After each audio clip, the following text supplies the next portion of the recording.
everybody, it's Kim West, the Sleep Lady. And on this episode of the Gentle Parenting Show, we're going solo. It's just going to be little old me, and we are going to talk about how to improve sleep while continuing to co-sleep.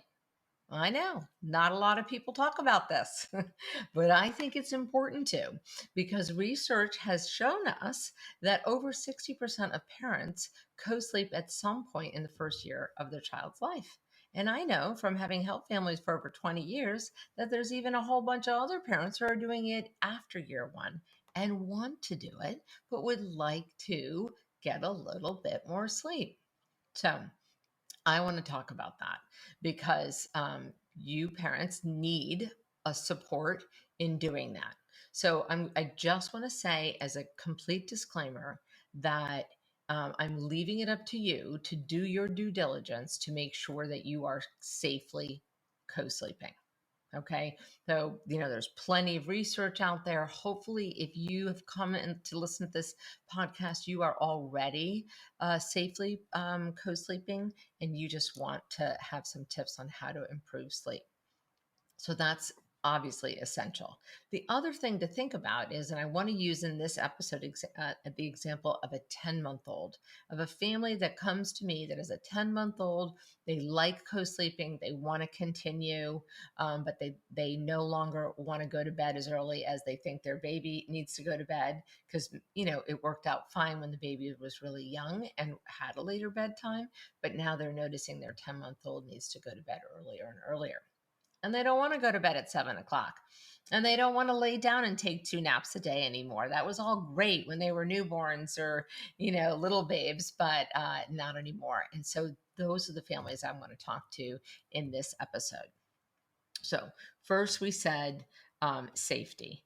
Then the other part of safety that we have to think about is that if you no longer want to co-sleep with your baby at every opportunity of sleep, meaning go to bed at 7 p.m., take 2 naps a day, that will mean that your baby will need to sleep somewhere safely while unsupervised. Okay. So I'm going to assume for this example that they will sleep in a crib. And that crib will either be in your room or in another room. So for this example, I'm going to pretend that the crib is in your room, even if you've never used it before, or you decide to put it together now for this change in your life. So you'll put the crib in your room. The other part is I want you to make sure that your bed is safe, not just in the ways we talk, that to think about, but now that your child is getting more mobile, that's a factor, right? So railings up on your bed, or you have the mattress on the ground. It's not in the corner. It's, stuck more in the middle of the room, and the room is safety proof so that if they roll off of your bed or start crawling around, they can't get into anything that you're worried about or things on your nightstand, that kind of thing. So you have to really think ahead in that regard because your child is only going to get more mobile. Okay, so safety in that regard. Then the other important factor in this is that, children, whether they co-sleep until they're 10 or you or they decide to stop at a year or 18 months, whatever it is, all of these children still need to learn the life skill of putting themselves to sleep independently. Okay. And that means that they have to learn how to put themselves to sleep without you laying down with them and doing something to put them to sleep. Most common one is feeding them to sleep. So that's what we're going to do.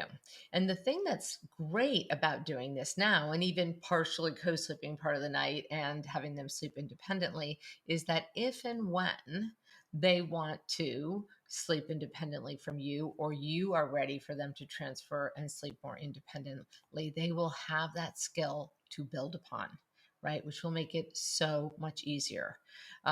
I don't find, but granted, I only have parents call me who are having struggles with this, but I don't find that children just like magically figure it out. Usually the parent does something different.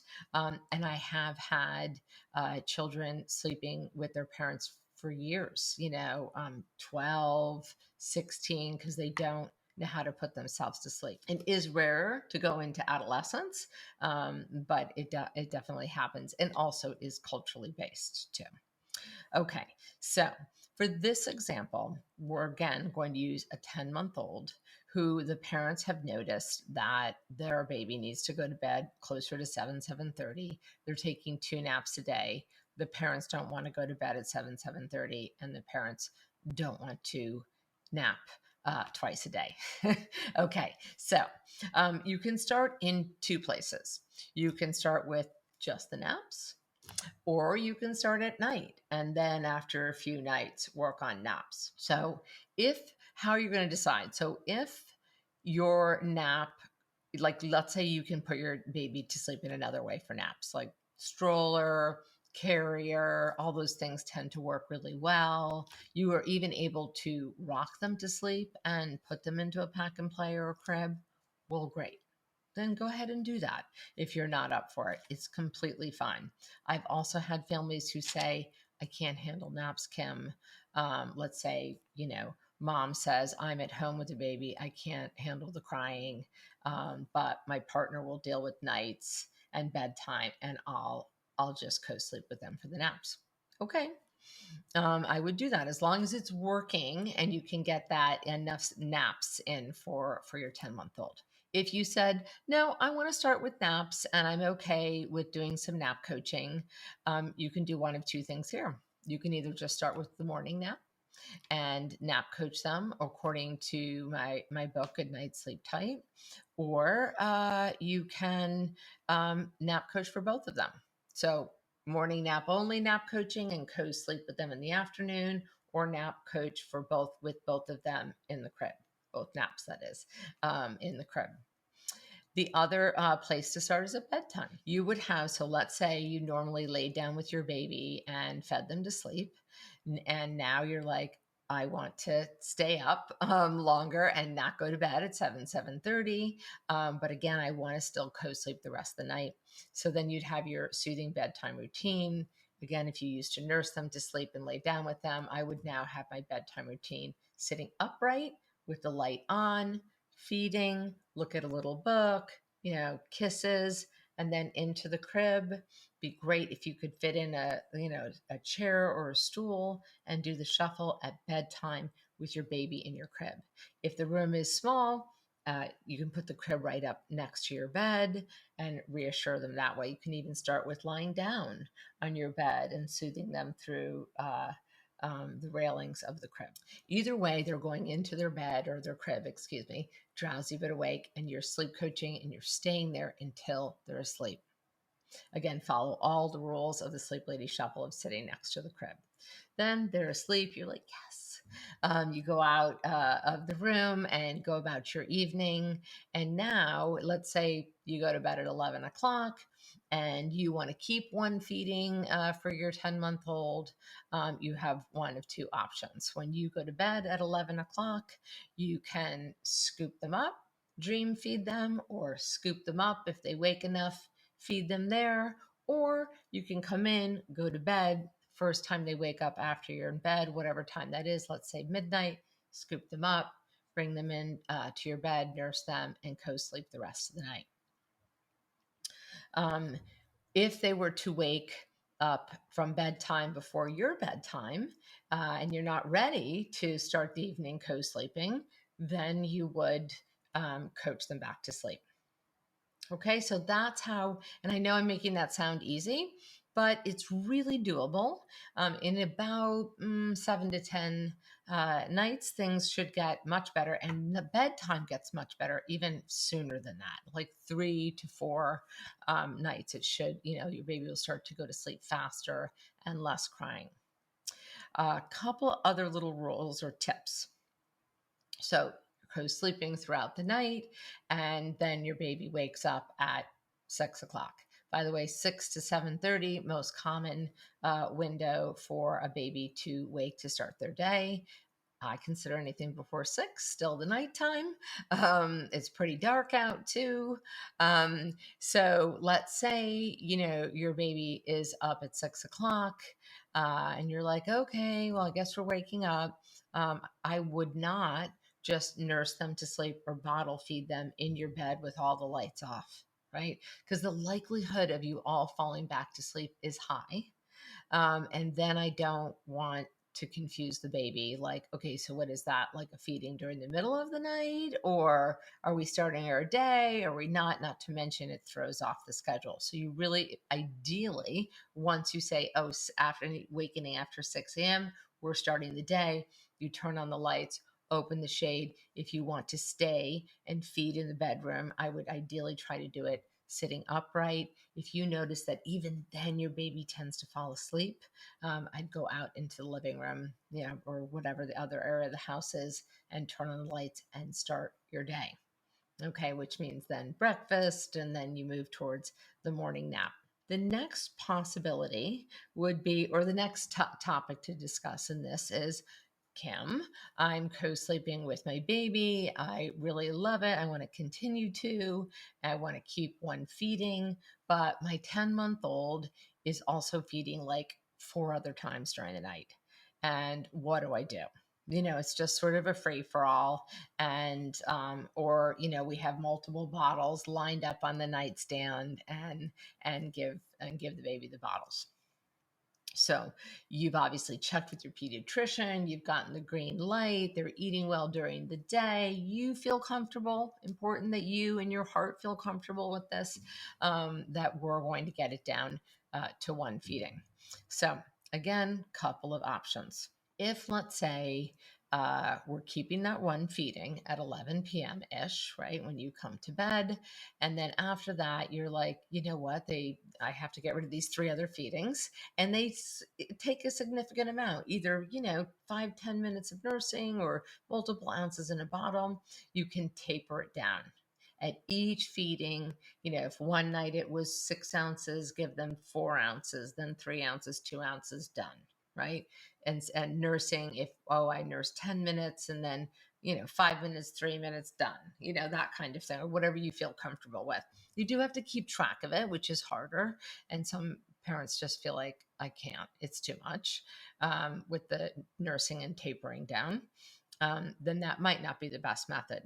It also might not be the best method, particularly with nursing, if your baby, you don't even know if they're taking substantial feedings. They may just be latching on and off and just basically suckling to sleep. And then that might be then not a good option, because it's hard to, how do you reduce it when it's already 30 seconds? So then you might want to say, okay, every feeding after that one feeding, again, we'll just use the example of 11 p.m., I don't feed you to sleep. I snuggle you, I spoon you, I pat you, I reassure you, back to sleep. Even if it's me doing more than I think I should, rocking, sitting up on the shoulder, whatever it is, but we're still going to sleep without another feeding. So it's still progress. And then finally, you both collapse back down in the bed, and go back to sleep. And so the idea would be that you would do less and less at each of these awakenings. So uh, maybe first I'm like really tightly spooning you and hugging you and patting you and shushing you. And then I'm doing it a little bit more intermittently. And then I'm moving you a little bit away. And then I'm finally like just reaching, to you, and a little stroke. And then finally it might sometimes be, and a lot of babies will do this, they just look for you in the bed when they wake up and feel you and then go back to sleep. And that's okay, right? And then I still think that's success. So those are a couple of options on night weaning. I do want to share this. I have had some moms in this particular example try the, I'm going to sleep with my 10-month-old while night weaning them from breastfeeding, and they feel like they're literally pulling their baby off of them all night long. And it's a torture session. I mostly find this, by the way, with toddlers, but you know what? Never underestimate a baby. And so if you find that to be true, then you may want to ask a partner or another caring caretaker, family member, to sleep with the baby instead for a few nights. You go sleep in another room, and after you really that other parent or caretaker really feels like, you know what, they got this. Like I just have to give them a little pat. They just say, "Oh, are you here?" And then they go back to sleep. Then come back to the bed. When you do that, whether you either go to the other room or you say, no, I'm going to really do this, do wear what I call an armor bra. Wear a tight fitted sports bra and a fitted long sleeve shirt so that there is not easy access, right? It's just like I'm on a diet and I got a job at a chocolate factory. Like, let's make life easier for ourselves. So make it so that it's not, the breasts are not easily accessible, and that you can reassure them in another way. I think that are those are all my tips for how to improve sleep while co-sleeping.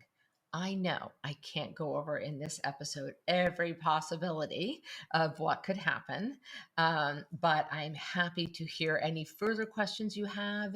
You can post it on my Instagram, The Sleep Lady, or my Facebook group, and I will make another episode to try to address as many of your questions as possible. I do have a whole chapter in the Sleep Ladies Goodnight Sleep Tight on how to improve sleep while co-sleeping. Okay, I hope you find this helpful, and sweet dreams.